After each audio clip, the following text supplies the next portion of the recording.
তো আমরা already edit করে ফেলেছি। তো এই পর্যায়ে আমরা দেখবো যে ডিলিট, তাহলে আমাদের ইনসার্ট আপডেট ডিলিট সবকিছু হয়ে গেল, তো বাকিগুলো দেখা গেল যে আপনারা নিজেরা পারবেন।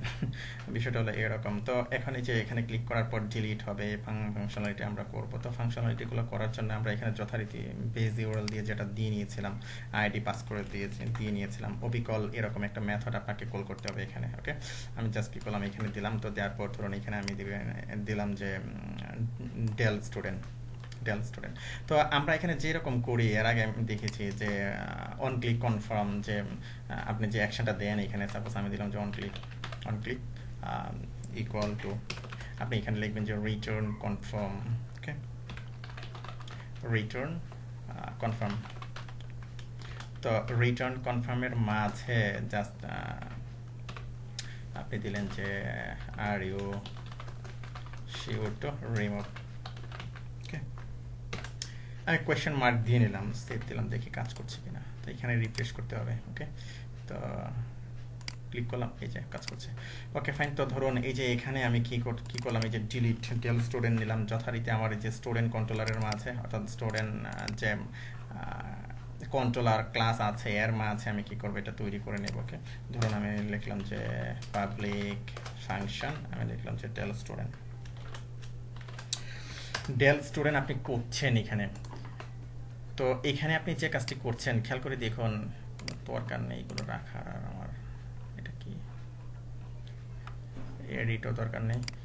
তো এখানে খেয়াল করে দেখুন, এখানে আপনি এই যে আইডি কিন্তু পাস করছেন, আইডিটাকে আপনাকে ধরতে হবে যথারীতি। এখানে ধরুন আইডিটা আপনি ধরবেন, এস আইডি। ওকে, আইডি ধরে, তো এই আইডি ধরে আপনি কি করবেন, ডিলিট করবেন। এখানে খেয়াল করে দেখুন এই যে স্টুডেন্ট মডেল আপনি যেরকম করেছিলেন, সাপোজ ধরুন আপনি কি করবেন যে এখানে আপনি লিখবেন যে পাস করবেন, অ্যাকচুয়ালি আপনার আইডিটা পাস করবেন, আর এখানে লিখবেন যে delete student, actually delete student by ID, just এরকম দিলেন। দেওয়ার পর আপনি যথারীতি একটা মেসেজ এখানে শো করাবেন।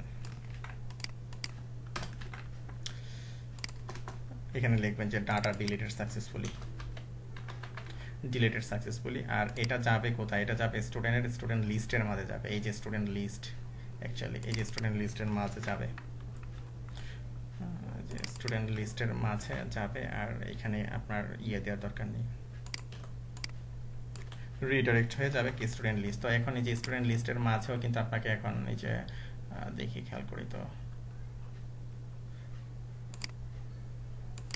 এই যে মেসেজটা আছে, মেসেজটা ভাষাতে হবে, শো করাতে হবে, তাই না? তো এখানে জাস্ট আপনি কি করবেন, এটাকে শো করাবেন।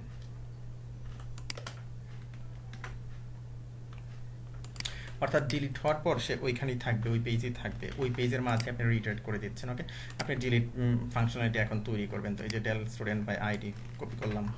তারপর কোন মডেল লোড করছেন, স্টুডেন্ট মডেল লোড করছেন, তাই না?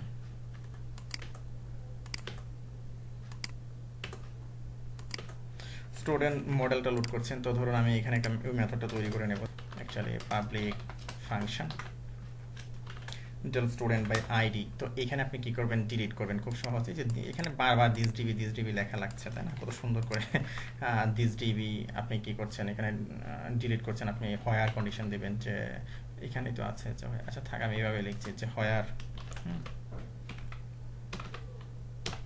হয়ার এস আইডি। এসআইডি কোন এসআইডি হবে, এই যে এসআইডি আপনি নিয়ে আসছেন। ওকে, এসআইডি, অর্থাৎ ওই আইডি ডাটা সে কি করবে, ডিলিট করে দেবে। এখানে আপনি লিখবেন যে this DB delete, this DB delete. এরকম মেকানিজম তৈরি করাই আছে। আপনি জাস্ট কি করবেন, মেথডগুলো কল করবেন আর কাজ করবেন। কোন টেবিল থেকে, এই যে টিবিএল স্টুডেন্ট থেকে সেভ করলাম, ডাটা ডিলিট হয়ে যাবে অটোমেটিক্যালি। Okay fine. তো ধরুন আমি কি করছি, এটাকে রিফ্রেশ করছি, রিফ্রেশ এখানে করতে হবে। ওকে, তো এখন ধরুন এই যে আলম আছে, আমি কি করছি, আলমকে ডিলিট করে দিতে যাচ্ছি। আর বেশি ওটা ডিলিট কি হচ্ছে, ডিলিট হচ্ছে না। ও আচ্ছা, ডিলিট হয়ে গেছে, এখানে জাস্ট ক্যাশ ধরছে। এই যে আমি এখানে রিফ্রেশ করার পর আবার দেখাচ্ছে। তো আশা করি বুঝবেন এগুলো ক্যাশ রিমুভাল কোড আছে, এগুলো দিয়ে আপনারা কাজ করবেন।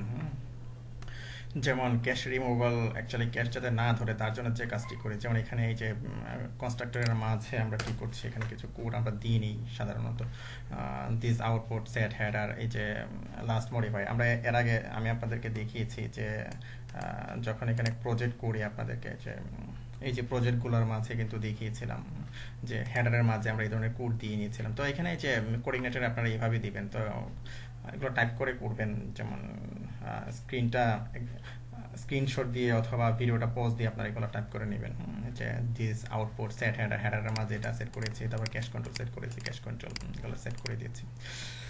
ওকে, তো যাই হোক, ক্যাশ ধরুক, ক্যাশ ধরলেও কোনো সমস্যা নেই। তো ধরুন আমরা আরও স্টুডেন্ট অ্যাড করে নিই, সাপোজ এই যে আলম খান অ্যাড করেছিলাম, এখান থেকে কিছু দিয়ে নিই, আরও কিছু সাপোজ এখানে থেকে কিছু দিয়ে নিলাম এরকম। ওকে, সাবমিট করলাম, তো ডাটা অ্যাডেড সাকসেসফুলি, লিস্টে গেলাম, এই যে ক্যাশ।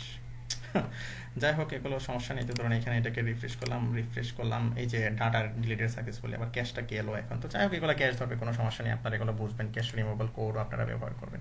তো অলরেডি আমরা দেখলাম যে কিভাবে ইনসার্ট, আপডেট, ডিলিট, অর্থাৎ এই যে এখানে অ্যাড করছি কিভাবে, তারপরে ধরুন স্টুডেন্ট লিস্ট থেকে আমরা কিভাবে এখান থেকে এই যে আইডি ধরে ডাটা আপডেট করছি। চলে আইডি আসছে না কেন এখন, এটা এখানে আবার ক্যাশ ধরে, এই যে এখানে রিফ্রেশ করার পর পায় আর কি, দেখি আবার এই যে আসছে। তো যাই হোক, এগুলো বুঝবেন আপনারা, ব্রাউজারটা খুব বেশি ক্যাশ হচ্ছে, তো এগুলো বুঝবেন আপনারা। তো এখানে যে কিভাবে আপডেট করবেন, যে আপডেট ফাংশনালিটিগুলো দেখলাম, তারপরে যে এখানে আবার ডিলিট ফাংশনালিটিগুলো আছে, ডিলিট ফাংশনালিটিগুলো দেখলাম, অর্থাৎ আমাদের কোড একবারে দেখা হয়ে গেছে। এখন আপনারা নিজেদের মতো করে আপনার প্রজেক্ট উঠাতে পারবেন, অন্তত এই গ্যারান্টি ওয়ারেন্টি আমি দিতে পারি যে কিভাবে আপনি কোড চালাবেন, এডিট ডিলিট ভিউ। তারপরে আরও যে ফাংশনালিটি আছে এগুলো আপনারা ফাংশনালিটি অ্যাড করবেন। দেখা গেল যে ডেভেলপারদের ক্রেডিট, এগুলো ডেভেলপাররা যেভাবে চিন্তা করে তারা ওইভাবে এগুলো করে। আপনি কিভাবে মেকানিজম চিন্তা করবেন বা থিঙ্কিং করবেন, ম্যাথমেটিক্যাল টার্মগুলো কিভাবে নিয়ে কাজ করবেন, অর্থাৎ লজিক্যাল বিষয়গুলো, এগুলো সবগুলো ডেভেলপারদের চিন্তা ভাবনা, আপনাদের চিন্তা ভাবনা, এগুলো আপনারা করবেন এগুলো। আর মেইন বিষয় হলো ফ্রেমওয়ার্কটা কিভাবে কাজ করবেন, ফ্রেমওয়ার্কটা নিয়ে এই বিষয়গুলো অলরেডি দেখানো হয়ে গেছে। তো বাকি যে ফাংশনালিটিগুলো আছে, এই ফাংশনালিটিগুলো আমরা স্টেপ বাই স্টেপ পরের যে ভিডিওগুলো করবো, অ্যাকচুয়ালি টিউটোরিয়ালগুলো করবো, এই টিউটোরিয়ালগুলোতে দেখবো। যেহেতু আমরা একটা প্রজেক্ট করছি, একটা প্রজেক্ট উঠিয়ে আমি আপনাদেরকে দেখাচ্ছি এখানে লাইব্রেরি ম্যানেজমেন্ট সিস্টেম। তো ওকে, ফাইন, ধন্যবাদ।